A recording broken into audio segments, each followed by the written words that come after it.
Hello divas, dudes, and dolls, I'm Caricature, and welcome back to my butch, brazen, and beautiful little review show. Got it? Because I'm recording it on Halloween. Very slay, where we go over each and every main stage runway look on Drag Race Thailand Season 3. So it was the girl group challenge this week, and we saw some interesting performances that I'll be talking about over on Patreon, so be sure to join as a free member if you want to see the episode discussion posts that come out with these reviews. In the meantime, but if you want to stick around here today, we are going over this week's Sugar Daddy runway. It was basically the closest thing we're probably ever going to get to drag kings on Drag Race, which is sad.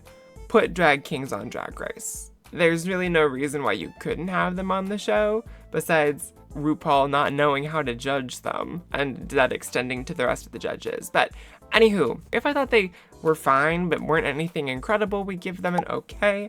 If I thought it was incredibly successful and was just loaded with many, we give them a slay. And if I think their sugar daddy look made me turn sour, it's an A. That's all in efforts to find my weekly slay of the day, my favorite look of the week, which will go head to head against our current slay of the season, which is Frankie Wonga's Thai futuristic look from episode 2. And I will be illustrating whichever look holds that top spot at the end of the season once we've crowned a winner. And if you want to get sneak peeks of that art and any other piece I'm working on, along with sneak peeks at upcoming content, be sure to join the Patreon starting at the $3 tier level. But I do have a $1 tier level if you just want to throw a tip my way. I'll greatly appreciate it. You can always like, comment, subscribe, all those lovely little things. We have just officially hit 800 subscribers, which is incredibly exciting. We only have 200 more to go, and then that next metric is clear. So we are on the road to 1,000, and we are 80% of the way there, which is very exciting. Well, I guess it's time now we start diving into these looks. Alrighty, first up we have Benzadiva, who is in this little brown suit moment with this little belly extension. It's fine. I think it's believable as a sugar daddy. The way she performed it was quite fun. I don't know, there's something that I really enjoy. I've talked about it on the channel before. As a trans woman myself, there's something I really enjoy about trans women who do drag, like reclaiming the idea of masculinity, performing it at the level of a caricature, which is like ultimately what drag is. I think the jacket is a little ill-fitting, and I'm not crazy about the fact that it's a different tone of brown than the pants. I think the pants could have been like maybe a quarter of an inch shorter and they would have been a little better fit, but ultimately it wasn't horrible. I'm gonna give it an okay. It's just a little basic. Then up next we have Gigi Ferocious. I adore this. My only gripe is that I wish the thing was either all white or all black, because had this been like a white pant with this top, the top half of this is so cool. I love the silhouette of this. I love the extended shoulders. The cutouts are placed well. There is something that's still quite feminine about it, even though it is a very masculine look. I loved the hair, the mustache, the jewelry and accessories. It's really well styled. This is, for me, the most successful thing Gigi has done on the show so far on the runway. This is a slay. Then up next we have our very clear, in my opinion, challenge winner between the performance this week and the runway. We have ZP, and this look is crazy. I genuinely did not recognize her when she first walked out. The little hairpiece thing that she's got that's on a bald cap, and the big belly. The whole way she performed this, she looks like kind of who you would think of for some of these like sugar daddies, where they're kind of like old, gross, sweaty, but loaded and just ready to throw their money around. So I think she really nailed the assignment here. I think the outfit is a little plain. I wish it had been a little glitzed up, but when it comes to realness, she ran away with it. So for me, I'm still gonna give this a slay.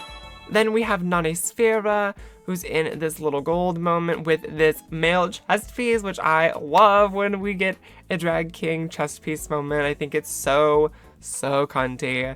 I adore it so much. The coat's fun. I think the wig is like very clearly a piece, it's not really a super believable men's wig or men's style, but most short wigs are really clocky in my opinion.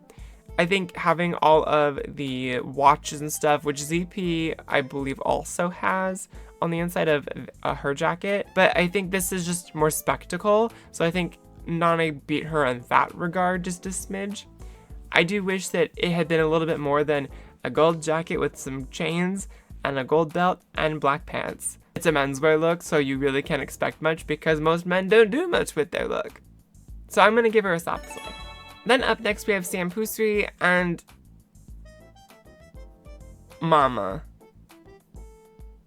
I think she might have a little touch of the COVID because Diva's got no taste when it comes to most of these runways, which is so wild to me because her entrance look is so good, and she's had a couple other looks that have been really, really strong. One that I can think of, but she either hits really, really hard or she misses completely. The makeup on this is so rough, and I think there's a concept there that's just executed incredibly poorly. I do not like this at all. This is a huge miss for me. I think the proportions are all off in every capacity. I think really this look, nothing about it says sugar daddy, unless she's going more for like a sugar baby vibe. But even then, I think someone else does that better later on, even though it's still a huge drastic miss comparatively. This is an A. And for the other girl group this week, we start off with Frankie Wonga. I absolutely love this. There's something about this that is so 1980s. It's so like Miami Vice, like a little Tom Selleck. It's a little Magnum PI coated, but also a little bit of Bon Jovi mixed in there with this hair. I love the silhouette of the shirt. I love the huge shoulders, but I also love the color combo. Like, this is really well done. It's a really tasteful color palette. This particular shade of pink with the teal pants, so good. And even the cut of the pants, I love that it's not just a straight cut. It's got a bit of that flare. Really knocked it out of the park for me. It's a slay. Then we have Spicy Sunshine, who gave, in my opinion, the single most worst girl group performance I have ever seen on any season of Drag Race, because she went right on out there to do her verse, and as her verse is doing all the lyrics, she just goes the whole time. Not even an attempt to take us to the grocery store with some watermelon cantaloupe. I'm sure they have an equivalent over in Thailand to that here in English-speaking countries, but Diva, have you watched the show? It was just odd. But then with her look, I think the hair works. I like it from the neck up. I think this idea could have worked, but I don't think that the coat and then the bottom half of the look go together. Had the coat been red, I think it would have been a little more successful. It just looks like she's got multiple different ideas going on. I think there's potential here, but I don't think she landed anywhere close to having a solid look this week. So I'm gonna give this look an A as well. I just don't think it hit the theme at all. Then up next we have Godland, who I think a little bit is kind of giving me just a smidge of Alucard, and I think Alucard would have been a fun direction to do like vampire sugar daddy energy, but I do kind of feel like Godland is a bit obsessed with being pretty all the time. I think ultimately her and Frankie both really ate the fuck up out of this challenge, but the rest of their group was kind of shit, so it was just not great for them this week because of it. And really the only thing they could negatively critique her on was this runway, because it's just too plain. It's just too bland. It's just a robe with the roses. I get that she's a minimalist aesthetic girl. She doesn't like putting shit on shit on shit, which I appreciate sometimes, you know, unlike Siam.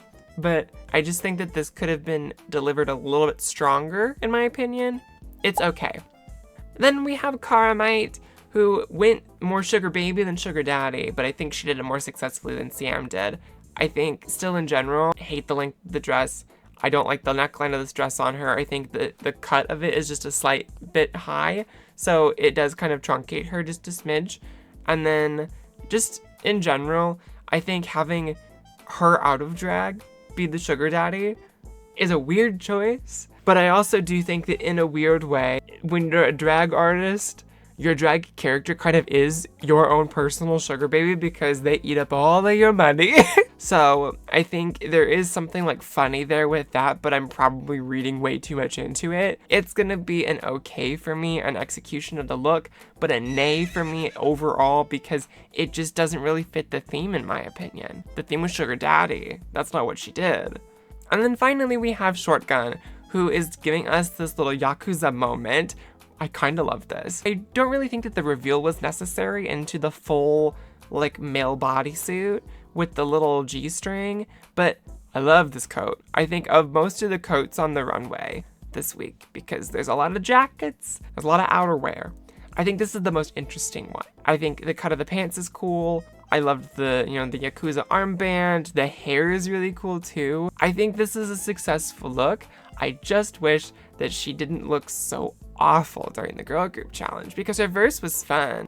She's also like not the greatest of performers. So she ultimately dragged the group down. I do think her being safe out of the bottom two though was the correct choice. And I hope that she starts getting some forward momentum because she's got great potential for really cool runways, but she's just like missing the mark. So I'm gonna give this look a slay. And now it's time to pick my slay of the day, my favorite look of the week. And it was really easy to pick this one because there were only a couple that I thought were really, really solid looks. And to me, the most solid of them comes down to the only people who have gotten slay of the day from this season so far, Gigi and Frankie. And I love both of these looks a lot, but I think Gigi's would be a little more fun to draw.